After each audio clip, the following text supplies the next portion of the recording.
اتنے اونچے اونچے پہاڑ ہیں. تو آئی فیل ان لو ود دا ماؤنٹینس. اتنا خراب تھا سامان کہ جس کی انتہا نہیں. اس کے باوجود ہم نے سر کر. یہ پہاڑ چڑھنا کوئی چیز نہیں رکھتی, میں نے نہیں رکھتی.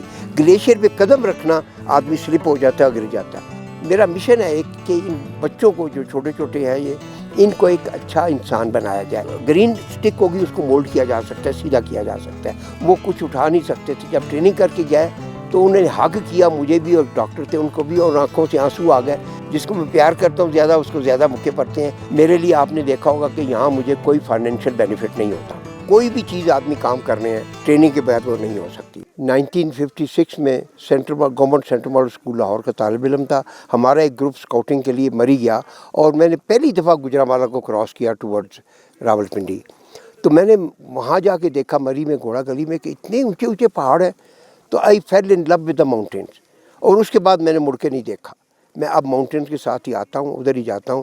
پھر 1966 میں 1966 میں ایکسپیڈیشن لانچ کی بونی زوم پہ جو چترال میں ہے, وہ میں نے سر کر لی 1966 میں ہی لکیلی. اور اس وقت میرا مورائل اتنا ہائی تھا کہ اگر اس وقت مجھے فیسلٹیز مل جاتی تو میں یہ K2 کیا, میں 14 کی 14 جو چوٹیاں ہیں 8000 میٹر سے بلند, وہ سر کرتا چلا جاتا. کیونکہ میں کلائم بھی کر رہا تھا, مجھے اور کوئی پتہ ہی نہیں تھا یہ تھکاوٹ کیا ہوتی ہے, دوسری چیزیں کیا ہوتی ہیں. ان دنوں سامان جو ہے آپ اندازہ کر سکتے ہیں کہ اتنا خراب تھا سامان کہ جس کی انتہا نہیں. اس کے باوجود ہم نے سر کر لی. 1996 میں 1996 میں پاکستان الپائن کلب نے ایک ٹریننگ ایکسپیڈیشن لانچ کی, بہت بڑی, پسو ماؤنٹین پہ. وہ میں نے سر کر لی, اور میرے ساتھ 15 لوگوں نے سر کی. اور ہم میں سے جنہوں نے سر کی, ہر ایک نے کم از کم ایک مرتبہ ضرور کریوس میں گرایا, جس میں بھی شامل تھا, اور ریسکیو کر لیا گیا. ہماری ٹریننگ اس قسم کی تھی. اس کے بعد 97 میں نانگا پربت پہ گیا. پھر میں پاکستانی ٹیم لیڈر تھا, اور نانگا پربت بھی سر ہو گئی. اس کے بعد 98 میں سپونٹک پیچ گیا. اس میں یہ پاک سعودی عربیہ جوائنٹ ایکسپیڈیشن تھی, وہ بھی میں نے لیڈ کی, وہ بھی سر ہو گئی. اور اس کے بعد پھر میں چلتا گیا, ٹریننگ کرواتا گیا. 2003 میں ایک بہت بڑی ٹریننگ کروائی میں نے دیران پیک پہ, جو راکاپوشی کا بیس ہے. اور اس دوران جتنی بھی میری ٹریننگ ہوئی وہ راکاپوشی کے بیس کیمپ پہ ٹریننگ ہوتی رہی. ماؤنٹینئرنگ کی ماؤنٹینئرنگ ٹریننگ بہت ڈیفرنٹ ہوتی ہے بنسبت دوسری ٹریننگ کے. یہ پہاڑ چڑھنا کوئی چیز نہیں رکھتی, میں نے نہیں رکھتی. گلیشیئر پہ قدم رکھنا آدمی سلپ ہو جاتا ہے, گر جاتا ہے. اس کو بچانے کے لیے ٹریننگ دی جاتی ہے, اور اس کو کریوسز کراس کرنے کے لیے ٹریننگ دی جاتی ہے, وگرنہ کریوسز میں گر جاتا ہے. ہمارے 3 بہترین راک کلائمبرز ماؤنٹینئرنگ ٹریننگ نہ ہونے کی وجہ سے سر والی پیک پہ گلیشیئر کریوس میں گر کے ختم ہو گئے. وہ 2015 میں وہ کریوس میں گرے تھے, اور 2024 میں ان کی ہڈیاں تلاش کر کے ان کو اب قبرستان میں H11 میں سپرد خاص کیا گیا ہے. یہ فرق ہوتا ہے ٹریننگ اور نان ٹریننگ کا.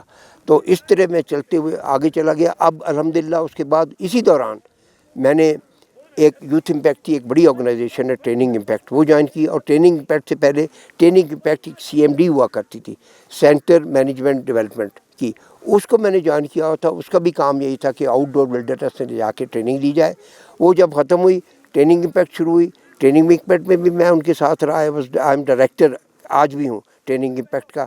اس کے بعد یوتھ امپیکٹ ہوئی. اس کے جو فاؤنڈر ڈائریکٹر تھے, I am one of them. Abdul Samad صاحب بھی ڈائریکٹر تھے. پھر انہوں نے ڈیزائن کر کے وہ ایگزیکٹو کمیٹی میں آ گئے, وہ ہمارے چیف ایگزیکٹو آفیسر بن گئے, اور میں اس وقت پریزیڈنٹ ہوا یوتھ امپیکٹ کا. اور اس کے ساتھ ساتھ میں الپائن کلب آف پاکستان کا چیئرمین ہوں, یوتھ امپیکٹ کا پریزیڈنٹ ہوں, ٹریننگ امپیکٹ کا ڈائریکٹر ہوں, اور ایڈونچر اکیڈمی کا پرنسپل رہا ہوں. اور اس کے ساتھ میں ایڈونچر فاؤنڈیشن آف پاکستان کا ایگزیکٹو کمیٹی کا اس وقت ممبر ہوں. یہ میری کام ہے. اب یہ میرا مشن ہے ایک کہ ان بچوں کو جو چھوٹے چھوٹے ہیں ان کو ایک اچھا انسان بنایا جائے, ان کی کیریکٹر بلڈنگ اس طرح کی جائے, یہ بڑے ہو گئے کہ اچھے انسان بن جائیں. کامل انسان تو بعد میں بنیں گے جب وہ زندگی گزار لیں گے اچھی خاصی, اور دیکھیں کہ اونچ نیچ کیا ہے زندگی کی, تو پھر وہ کاملیت کی طرف جائیں گے. کامل انسان ابھی اچھے انسان بن کے جانا ہے. میرا مشن ہے ان کی کیریکٹر بلڈنگ. ہم کرتے ہیں بچوں سے لے کر بڑوں تک ہم ٹریننگ دیتے ہیں. چھوٹے بچے ہم لیتے ہیں 11 سے 14 سال کے, ان کو ٹریننگ دیتے ہیں تاکہ ان کو ایک طرف مولڈ کر دیا جائے. وہ بچے ہوتے ہیں گرین سٹک, ہم جسے کہتے ہیں. گرین سٹک کو مولڈ کیا جا سکتا ہے, خشک ہو جائے لکڑی, جو بڑے بڑے ہیں آپ جیسے میز جیسے, ان کو خشک کریں گے, توڑیں گے تو ٹوٹ جائے گی. جو گرین سٹک ہوگی اس کو مولڈ کیا جا سکتا ہے, سیدھا کیا جا سکتا ہے, وہ کرتے ہیں. اس کے بعد آتے ہیں ہمارے 15 سال سے لے کر 24 سال 25 سال تک کے لوگ, بلکہ 30 سال کے بھی ہم لے لیتے ہیں, ان کو پھر آگے ٹریننگ دیتے ہیں. اس کے بعد تیسرے نمبر پہ آتے ہیں وہ جو آلریڈی ٹرینڈ ہے. وہ کارپوریٹ سیکٹر کے لوگ، ان کو ہم ٹریننگ دیتے ہیں تاکہ وہ اپنے بزنس کو کس طرح اچھے طریقے سے آگے لے جا سکتے ہیں۔ پھر وہ ٹریننگ جو ہوتی ہے وہ اتنی کمپلیٹ اور کمپریہنسو ہوتی ہے کہ وہ لوگ جو یہ نہیں جانتے کہ ہم نے اپنی بزنس کو کیسے ڈیولپ کرنا ہے، ان کو پھر سمجھ آتی ہے کہ اوہو ہم نے تو بزنس کو اس طرح ڈیولپ کرنا تھا، وہ اس طرح کرتے ہیں۔ ان میں سے چند ایک مثالیں ہیں ابھی بھی۔ ایک پاشا صاحب ہیں، حفیظ پاشا صاحب تھے انڈس موٹرز کے کراچی میں، وہ آئے اور وہ ٹریننگ کرنے کے بعد ان کا وزن تھا 120 کلو، وہ کچھ اٹھا نہیں سکتے تھے۔ جب ٹریننگ کر کے گئے تو انہوں نے حق کیا مجھے بھی، اور ڈاکٹر تھے ان کو بھی، اور آنکھوں سے آنسو آ گئے کہ آپ نے مجھے وہ ٹریننگ دی ہے کہ اب میرے سامنے کوئی چیز امپاسبل نہیں ہے، کوئی بھی کام میرے پاس آئے گا تو میں وہ کر لیا کروں گا، خواہ میرا ہے یا نہیں ہے، میں کر گزروں گا۔ تو اس طرح ہم ان پہ چینج لاتے ہیں، پہلے بچوں میں چھوٹوں میں، گرین سٹک والوں میں 11 سے 14 کے، پھر 15 سے 30 تک والوں میں لاتے ہیں، پھر 30 اینڈ ابو ان کو ٹریننگ دے کے لے جاتے ہیں۔ اور یہ مارخور میں نے آپ کو بتایا کہ میں نے پہلے سی ایم ڈی میں یہ شروع ہوئی تو مجھے لے لیا گیا، میں was the one of the founder director of C M D, اور پھر ٹریننگ امپیکٹ آیا اس کا بھی میں فاؤنڈر ڈائریکٹر ہوں، اب یوتھ امپیکٹ آیا اس کا بھی میں فاؤنڈر ڈائریکٹر ہوں، بلکہ آج کل میں پریزیڈنٹ ہوں۔ اور جو فاؤنڈر ڈائریکٹر تھے ہمارے 6، ان میں سے I am the only left, میں آج کل ان کے ساتھ ہوں اور چلوں گا۔ میرا مشن اصل میں ہے کہ نوجوانوں کی کریکٹر بلڈنگ، وہ میں کر رہا ہوں۔ آپ نے بھی دیکھا یہاں کتنے نوجوان آئے ہیں، 78 تو اس وقت ہیں یہاں موجود ہیں، ان کی ٹریننگ کر رہا ہوں۔ اور یہ جو شیپرڈ ہے یہ ٹرینڈ ہو کے نکل چکے ہیں، یہ سارے کے سارے آپ دیکھیں کہ میری اسی طرح عزت کرتے ہیں بیچارے کہ جس طرح اپنے باپ کی یا ایک بڑے استاد کی عزت کی جاتی ہے وہ اس طرح کرتے ہیں آپ۔ میرا ایک طریقہ کار ہے ان کو اپریشیٹ کرنے کا، وہ میرا مکہ ہوتا ہے، جس کو میں پیار کرتا ہوں زیادہ اس کو زیادہ مکے پڑتے ہیں، لیکن بچیوں کو میں سر پہ ہاتھ دیتا ہوں، پیار کرتا ہوں، ان کو کچھ نہیں کہتا۔ اور یہ جب نکلیں گے جائیں گے آپ یہی دیکھیں کہ یہی بچے ہمارے وزیر بھی ہوں گے، یہی ایم این ایز ہوں گے، یہی ایم پی ایز ہوں گے، انہی میں سے کوئی وزیر اعظم ہوگا، وزیر اعلیٰ ہوگا، اس میں ہی کوئی چیف آف آرمی اسٹاف ہوگا، کوئی ڈپٹی چیف ہوگا، کوئی D G I S I ہوگا۔ یہ چینج کریں گے، ان کے ہوتے ہوئے وہ معاشرہ چینج ہو جائے گا، انہیں پتہ چل جائے گا کہ ہمیں کس مشن میں جانا ہے۔ اب بھی اس وقت یہ ہمارے یوتھ امپیکٹر جہاں جہاں لگے ہوئے ہیں وہ اپنے اپنے فیلڈ میں چینج لا رہے ہیں، کوشش پوری کر رہے ہیں کہ ان کا جو فیلڈ ہے، ایریا ہے، وہ ان برائیوں سے پاک ہو جائے، ان کو کرتے ہیں۔ اور اس میں مجھے یہ ضرورت نہیں پڑتی ان بچوں کو بتانے کی کہ کیا چیز اچھی ہے کیا بری ہے، اور اچھی چیزیں اختیار کر لیں، بری چیزوں کو چھوڑ دیں۔ اس کے بعد کوئی اسلام کی طرف میں ان کو لانے کی کوشش کرتا ہوں کہ آپ ایک اچھے انسان کے ساتھ ایک اچھے مسلمان بھی بن جائیں۔ اور اس میں مسلمان بننے میں یہ ایک چیز بڑی سی واضح میں کر دینا چاہتا ہوں کہ ایک مسلمان کا فرض ہے کہ وہ اپنی مائنورٹیز کا تحفظ کرے، ان کو پوری فل سپورٹ دے تاکہ وہ اپنے مذہب پہ کاربند ہو سکے۔ اس لیے ہمارے اس یوتھ امپیکٹ میں ہندو بھی آتے ہیں، سکھ بھی آتے ہیں، اور بدھ مت کے لوگ بھی آتے ہیں، اور مسلمان زیادہ آتے ہیں، لیکن ہم ان کو ساتھ لے کے چلتے ہیں تاکہ وہ بھی ایک بہتر انسان بن کے ایک بہتر معاشرہ بن سکیں۔ تو میرا سب سے بڑا مشن جو ہے وہ character building of the youth ہے، میں اس پہ کام کر رہا ہوں، انشاءاللہ کرتا رہوں گا۔ اور اس میں میرے لیے آپ نے دیکھا ہوگا کہ یہاں مجھے کوئی فائنینشیل بینیفٹ نہیں ہوتا، لیکن سب سے بڑا بینیفٹ یہ ہے کہ میرے ہی یوتھ بنے ہوئے جو ہیں ان کے ہاتھ میں جو گورنمنٹ جائے گی وہ ایک بہترین معاشرہ تیار کرے گی انشاءاللہ۔ اصل 2-3 چیزیں اس میں ہوتی ہیں۔ سب سے پہلی تو ہے ٹریننگ، وہ مسٹ ہے۔ کوئی بھی چیز آدمی کام کرنے ہیں ٹریننگ کے بعد وہ نہیں ہو سکتی۔ میں نے ابھی آپ کو ایک مثال دی تھی کہ ہمارے 3 بہترین rock climbers, the best in Pakistan, ان میں سے 2 تھے، عمران جنیدی اور Usman Tariq were the best rock climbers of Pakistan. وہ بغیر ٹریننگ کے چلے گئے پیک سر کرنے کے لیے اور ختم ہو گئے۔ اس لیے ماؤنٹینئرنگ کرنے کے لیے، راک کلائمبنگ کرنے کے لیے ٹریننگ بہت ہی ضروری ہے۔ اس کا سب سے پہلا جو سٹیپ ہے وہ ہمارے یہ ٹریننگز ہیں جو ہم یہ کروا رہے ہیں، جیسے مارخور ہم کروا رہے ہیں، ان میں سے ہم ٹرین کر کے ان کو بڑے اچھے انسان بنانے کی کوشش کرتے ہیں۔ یہ بعد میں آئیں، ہماری آرگنائزیشن ہے بہت، الپائن کلب آف پاکستان ہے، ایڈونچر باؤنڈیٹر آف پاکستان ہے، ایڈونچر اکیڈمی ہے، ان کے پاس آئیں اور ان کو یہ ٹریننگ دیں گے، راک کلائمبنگ کی بھی، ماؤنٹینئرنگ کی بھی، اور اس کے بعد وہ جائیں گے۔ اس کے ساتھ ساتھ ان کو سب سے بڑی ایک چیز ہونی چاہیے، جس ایریا میں جا رہے ہیں اس ایریا کا پتہ ہونا چاہیے کہ اس ایریا کا کریکٹر کیا ہے، اس ایریا کا کلچر کیا ہے، اس کو تباہ نہ کریں۔ ہم جس ایریا میں جاتے ہیں اس کے کلچر کو تباہ نہیں کرنا چاہیے، وہ کلچر انٹیکٹ رہے اور آپ ماؤنٹینئرنگ کریں۔ پھر اس کے ساتھ ہے ایک دوسرے کی سپورٹ کرنی ہوتی ہے۔ جب تک ایک دوسرے کی سپورٹ نہ کریں گے، میں آپ کی سپورٹ نہیں کر رہا، آپ میری نہیں کریں گے، تو ہم دونوں مارے جائیں گے۔ تو اس لیے میں آپ کی ہیلپ کروں گا چلنے میں، آپ میری ہیلپ کریں گے ایک دوسرے کو۔ اس کو کہتے ہیں ٹیم ورک بھی، کہتے ہیں اس کو کہ ایک دوسرے کے ساتھ ہیلپ کر کے ہم اوپر چڑھیں گے، انشاءاللہ اوپر چلے جائیں گے. اور جتنی بھی ایکسپیڈیشن آپ تک گئی ہیں وہ ایک دوسرے کی ہیلپ کے بعد ہی اوپر جا سکی ہے. K2 پہ گئی ہیں ایک دوسرے کی ہیلپ کے بعد، بسو پہ گئی ہیں ایک دوسرے کی ہیلپ کے بعد، اور اسپونٹک پہ گئی ہیں ایک دوسرے کی ہیلپ کرنے کے بعد. جس نے انڈیویجول کرنے کی کوشش کیا وہ مارا گیا. یہ جو ہمارے 3 بچے جن کی میں کہتا ہوں کیجولٹیز ہو گئی سر والی پیک پہ، وہ بیچارے اسی لیے ہوئے تھے. 2 چیزیں اس میں کیجولٹی، سب سے بڑی تو ٹریننگ نہیں تھی، ٹریننگ. دوسری ان کی کوشش کی انہیں کوآپریٹ کرنے کی، لیکن وہ کوآپریشن چونکہ ٹریننگ نہیں تھی ان کی جان لے گئی.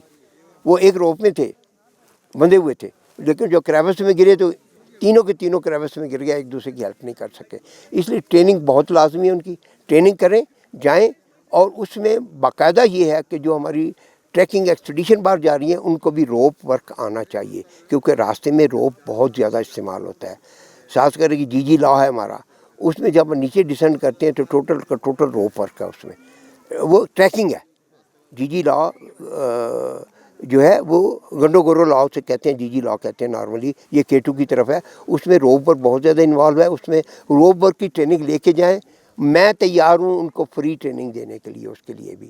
اور یہ میری ایڈونچر اکیڈمی ہے وہ اس میں آ جائیں، یوتھ امپیکٹ کی طرف سے آ جائیں، یا ٹریننگ امپیکٹ کی آ جائیں. انشاءاللہ ان کو ٹریننگ دے دی جائے گی، اور اس کے لیے ہمارے پاس انسٹرکٹرس موجود ہیں اس وقت بھی. آج کل کے جو گیجٹس آئے نا، انفارمیشن ٹیکنالوجی آئی ہے، اس میں یہ ایک بہت بڑی افادیت ہے ہمارے پاس کہ ہم کم از کم لوکل ویدر ہوتا ہے اس طرف، وہ ایک دن پہلے ہمیں پتہ چل جاتا ہے کہ کل کا لوکل ویدر کیا ہوگا.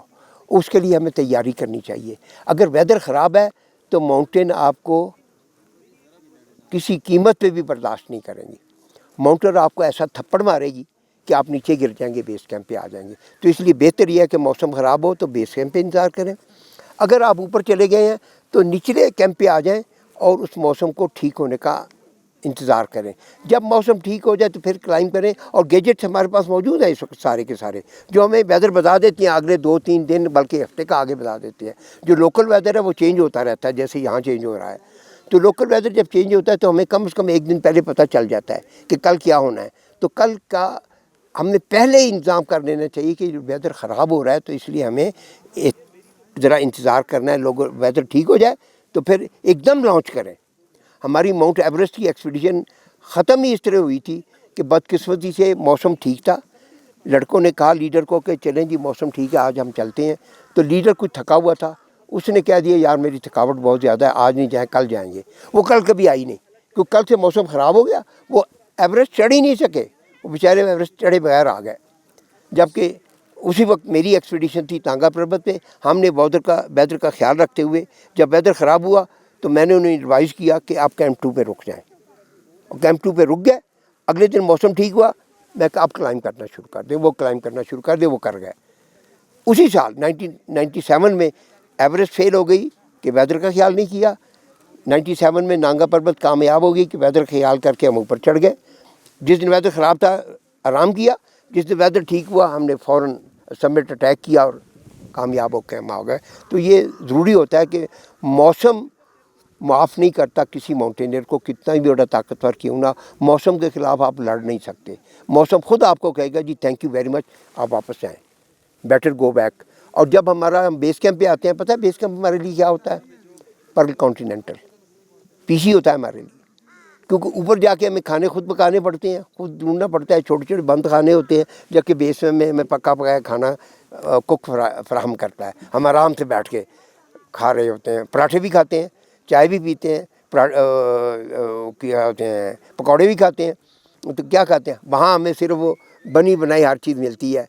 اسی پانی میں ہم کافی بھی بناتے ہیں، اسی پانی میں ہم کھانا بھی گرم کرتے ہیں، اور اسی پانی کو ہم پینے کے لیے استعمال بھی کرتے ہیں. سب سے کاسٹلی چیز ہمارا وہاں ڈرنکنگ واٹر ہوتا ہے اوپر جا کے. Thank you very much.